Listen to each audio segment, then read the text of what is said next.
अस्सलाम वालेकुम क्लास। आज जो हमारे पास लेक्चर है is a very important for all of the part of the punctuation के लिहाज से, क्योंकि इसमें मैंने वो पार्ट्स बताए हुए जो बहुत ज़्यादा इंपॉर्टेंट है। सबसे पहले हमारे पास इसमें आता है कि ये कॉमा जो हमारे पास कोटेशन मार्क होता है, ये जो दो कॉमाज लगाए हुए मैंने, ये क्या चीज़ है और इसको किस तरह हम इस्तेमाल करते हैं। इसके बाद आता है कोलन और क्वेश्चन मार्क। कोलन क्या है और क्वेश्चन मार्क आई होप ये इजीली आप अंडरस्टैंड कर सकते हो, लेकिन जो आपके कोटेशन मार्क है और साथ में कोलन है, ये आपको थोड़ा समझने के लिए मैंने इस पर डिटेल से लेक्चर बयान की भी है और इसके लिए पार्ट भी है और इसके एग्जांपल को भी मैंने बयान किया हुआ है। चलिए जी क्लास स्टार्ट करते हैं। हमारे पास ये है क्या चीज़ और क्या कैसे हम इसको इस्तेमाल करते हैं इंग्लिश की ग्रामर में, और ये वर्किंग क्या कर रहा है इंग्लिश की ग्रामर में। स्टार्ट करते हैं। अब हमारे पास कोटेशन मार्क दो तरीके से होता है। आप लोगों ने देखा होगा कि कोटेशन मार्क हमारे पास जो है एक तो डबल कामा के साथ आता है, दूसरा हमारे पास सिंगल कामा के साथ आ जाता है। तो इसी तरह जो सिंगल और डबल कामा के साथ चलने वाले मार्क होते हैं, इनको हम कैसे पहचान करेंगे कि ये डबल कहाँ लगाया जाता है और सिंगल कहाँ लगाया जाता है और इसका क्या नाम है और इसका क्या नाम है। लेकिन नाम इनका कोटेशन मार्क ही पे आया हुआ है। और ये जो है आप जानते हो कि जब भी आप उर्दू में लिखते थे तो आपके पास कोटेशन मार्क जो है नीचे की साइड पे आ जाते, ये कामा नीचे साइड पे आ जाता। लेकिन जब उर्दू में भी आप करते तो उनको भी ऐसे ऊपर आते होते हैं। तो आप जो है ये सेम ही टू सेम इंग्लिश में भी ऐसा ही हाल है। लेकिन बस यही यहाँ पर ये ज़िक्र है कि यहाँ पर दो कामा कैसे लगा जाते हैं और एक जो वन कामा है जैसे कि ये वाले और ये वाले, इनको कैसे लगाए जाते हैं और ये क्यों दो पार्ट्स में आ गई है। हाँ देखिए स्टार्ट करते हैं। To set off the quotation quoted marker include the punctuation mark usually to see the handbook for the detail. कहते हैं हम देख रहे हैं, हम इसको इस्तेमाल कर रहे हैं और इसी को आगे भी बढ़ के लेके जा रहे हैं। इसको किस तरह इस्तेमाल करेंगे आप देखिए सेंटेंसेस में। देखिए आई सा इट, मैंने उसे देखा। ही रिप्लाइड, उसने जवाब नहीं दिया।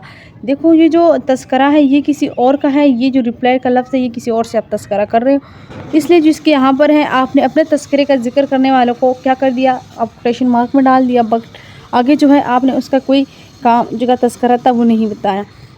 तो इस तरह अल्फाज को और इसी तरह जो वर्डिंग हमारे पास आते हैं उसको हम कोटेशन मार्क ही कहते हैं। अब देखिए नेक्स्ट में हमारे पास है to indicate the quotation mark within the question single quotation mark example.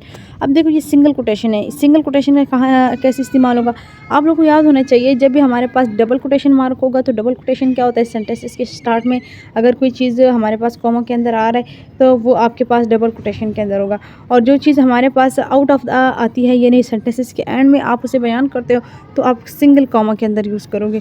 Single कामा के अंदर आप यूज़ करोगे तो वो हमारे पास क्या होगा, ये कोटेशन मार्क पे आ जाएगा। क्लास मैंने फिर से रिपीट कर रही हूँ कि आप जब भी किसी चीज़ को बयान करोगे आपकी पहली उसमें आता है डबल मार्क, तो आप क्या करोगे उसको डबल मार्क करवाओगे। अगर सेंटेंसेस के एंड में उस चीज़ को ज़ाहिर किया जा रहा है तो आप उसको सिर्फ ओनली वन कामा के अंदर ऐड करोगे। दैट फॉर अ सिंगल और डबल। डबल का भी पहचान हुआ होगा आई होप, और सिंगल का भी। I reply when I asked him to be if the he'd heard of the American Revolution, he said I saw it। वो जब अमेरिका में बोल रहा था या उसका अमेरिकन की जो रेजोल्यूशन हो रहा था वहाँ पर मैंने उन्हें देखा था। और उसने तो इसी तरह सेंटेंसेस के एंड में जब आप तस्करा करते हो तो उसमें आप सिंगल कामा लगा सकते हो, लेकिन जब आपको डबल कामा की ज़रूरत हो तो डबल कामे के लिए आपको उस चीज़ को पहला बयान करना होगा। अब देखो यहाँ पर भी वही तस्करा नीचे दिया हुआ है। To enclose the title of a short stories, poems, magazines, article, a portion of the books and individual television show the episode। ये जो हमारे पास कह रहे हैं कि पोएम्स हो गए, स्टोरीज़ हो गए, मैगजीन्स हो गए और साथ में पोर्शन ऑफ द बुक्स हो गए, कुछ चीज़ से बुक के टेलीविज़न में आप देख रहे हो किसी चीज़ के ड्रामों के एपिसोड से हमारे पास आते हैं। तो ये मुख्तलिफ चीज़ें हम जिनके बारे में हम देखते भी हैं और पढ़ते भी हैं, तो ये कैसे आते हैं और इसको कैसे तस्करा किया जाएगा। क्लास से ये देखो मैंने आपसे पहले भी कहा है कि ये तब हम करेंगे जब हम उस चीज़ को पहला बयान करेंगे तो तब डबल कामा लगाएगा, और जब हम उस चीज़ को लास्ट में अपने इजहार करवाएंगे तो वो हमारे पास क्या होगा, सिंगल कामा के अंदर होगा। अब देखिए एक example, engine construction in the Dean Austen book automotive mechanic. तो ये हमारे पास क्या कह रहा है कि हमारे पास जो बुक ऑटोमेटिक है और साथ में इंजन कंस्ट्रक्शन का तस्करा है, ये हमारे पास किस तरह इजहार किया जाता है और किस तरह इन पर हमने लिखना होता है। लेकिन जो आपके पास इंजन कंस्ट्रक्शन है ये पहले सबसे पहले आता है, इसको हमने पहले ही तस्करा किया होता है, तो इसको हम क्या कहते हैं कि ये हमारे पास फर्स्ट ऑफ द यूज़ होने वाला है। यही क्लास हमारे पास जो है आपको आई होप उम्मीद और समझ आया होगा कि हमारे पास जो है किस तरह लेक्चर्स अपलोड करवाने होते हैं और किस तरह लेक्चर्स को इंक्लूडिंग करवाना होता है। That for set you can be understand. जो हमारे पास क्वेश्चन मार्क होते हैं अब हम जानते हैं कोलन पर, व्हाट इज़ कोलन एंड कैसे यूज़ करते हैं। क्लास कोलन का जो हमेशा हमने पढ़ा है कोलन के बारे में, ये होता क्या है, एक एक इसके अंदर कामा भी आ जाता है, और अक्सर आप लोगों ने कोलन को इस तरह भी पढ़ा होगा कि इसके अंदर दो ऐसी चीज़ें आते हैं, इसको भी कहा जाता है। तो कोलन का जो मेन आइडिया होता है, कोलन कहाँ यूज़ होता है और कोलन कहाँ पर इस्तेमाल होता है, इस पर ज़रा पढ़ेंगे हम। Use after and independent clause. Independent यानी वो चीज़ जो किसी और पे डिपेंड कर रही हो। जो इंडिपेंडेंट क्लाउज का मैंने एक लिया हुआ लेक्चर है पढ़ा, और इस लेक्चर में मैंने ये पढ़ा कि जो हमारे पास इंडिपेंडेंट क्लाउज होता है, इंडिपेंडेंट क्लाउज में ये है कि हमारे पास जो इंडिपेंडेंट क्लाउज का तस्करा था वो यही था कि आप जो है इंडिपेंडेंट तब करोगे जब किसी चीज़ का आप खूबी बयान करो, वो आपके पास इंडिपेंडेंट क्लाउज है। तो इंडिपेंडेंट क्लाउज हमारे पास ये है, और इसकी अपोजिटिव और कोटेशन मार्क। अपोजिटिव का मैंने भी लेक्चर अलग लिया हुआ है, जो हमारे पास डिटेल से बयान की गई है उनमें से। तो इसके बाद हमारे पास इसकी एग्जांपल आता है। देखिए इसके एग्जांपल में जो इंडिपेंडेंट होता है वो हमारे पास उसकी अच्छाई और खूबी को बयान करता है। जैसे कि आप एग्जांपल में देख रहे हो, हमारे पास